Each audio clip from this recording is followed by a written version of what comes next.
Have you ever heard of Vulvodynia? Nope. Heard of the vulva, but not Vulvodynia. Well, that's half of it. Have you heard of endometriosis?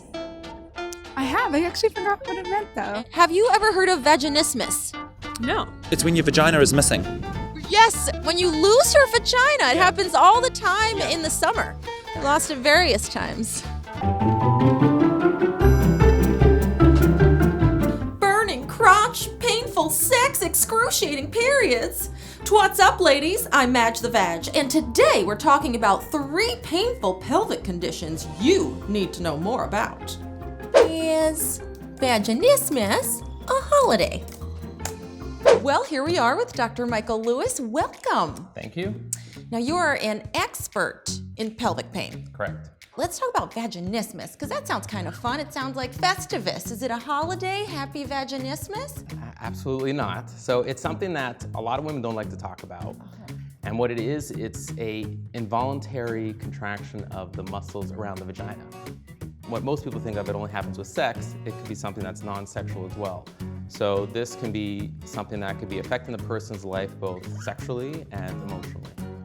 Can this happen at any age? Absolutely. It can happen from a young age to a person versus something later on in life.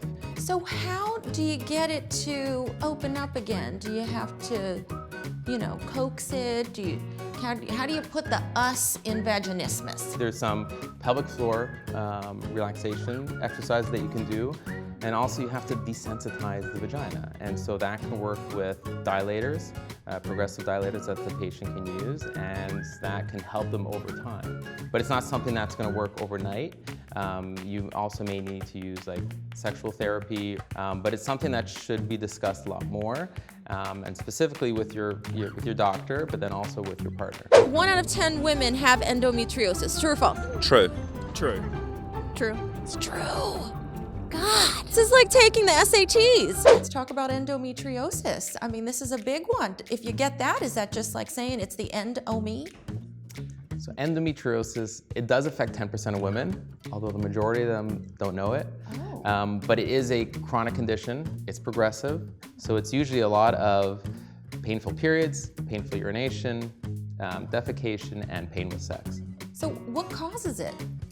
We're not exactly sure, but what it is that the lining of the uterus, so normally when you have your period, those cells will slough off and go out the vagina. But what happens is those cells actually are able to implant themselves within the pelvis, near your ovaries, near your fallopian tubes, and those cause inflammation, can cause scarring, adhesions, and eventually infertility, but also pelvic pain. Really? So there's no actual test that you just pee in a cup and then they say, oh, you got the endometriosis. Right. It usually takes about 10 years from the patient having their symptoms until it's actually diagnosed. Oh. Because they usually get bounced around between your regular medical doctor or the pediatricians, the gastroenterologist, psychologist, until you get to even several gynecologists before they may actually identify it.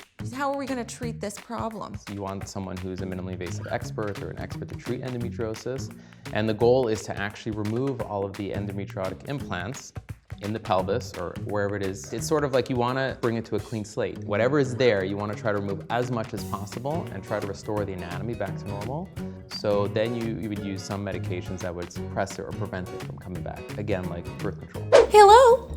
Vulvodynia. Yeah, I know what that is. My niece went there for spring break. So let's get into another one. Now there's something called Vulvodynia. Now what the heck is that? That's a funny name. So vulvodynia is a general term to describe a vulvar discomfort, and that could be anywhere from the anus all the way up to the mons pubis or pubic bone. So it's a broad area. That's a lot of area. Yeah. And it's usually described as a burning sensation, the feeling that it's always raw or that there's like sandpaper there. Burning like when you're peeing or just a constant burn? Just a constant burn. And it could be over the entire area, so it could be generalized, or it actually be localized to a specific point. So again, reasons for it happening are congenital problem. It could be that something where in terms of a immunological problem or your estrogen concentration is low, or it may be because of a nerve injury, something called neuropathic pain. So what do you do to fix this one? Do you massage it? I mean, that sounds more like an ice pack situation. Most important thing is to go to your doctor to find out exactly what is the trigger, what is the cause of it, and then from that you would usually start with behavioral modifications. So this is something that can go away. Correct. But again, the main thing is speaking with your doctor to isolate what exactly is the cause, and then you can go forward. Could you spell Vulvodynia? I'll try. V-U-V. Nope. V-U-L-V-E-I. Wrong. V-U-L-V-O-D-E-N-A. Wrong. Pain in the neck, pain in the butt, and now you know about a pain in the pelvis. If you think you're suffering from any of these conditions, go see your doctor. Because the sooner you get diagnosed, the better. Because who needs another pain? I'm Madge the Vag, and if you have any questions or comments, put them in my box. My inbox, that is.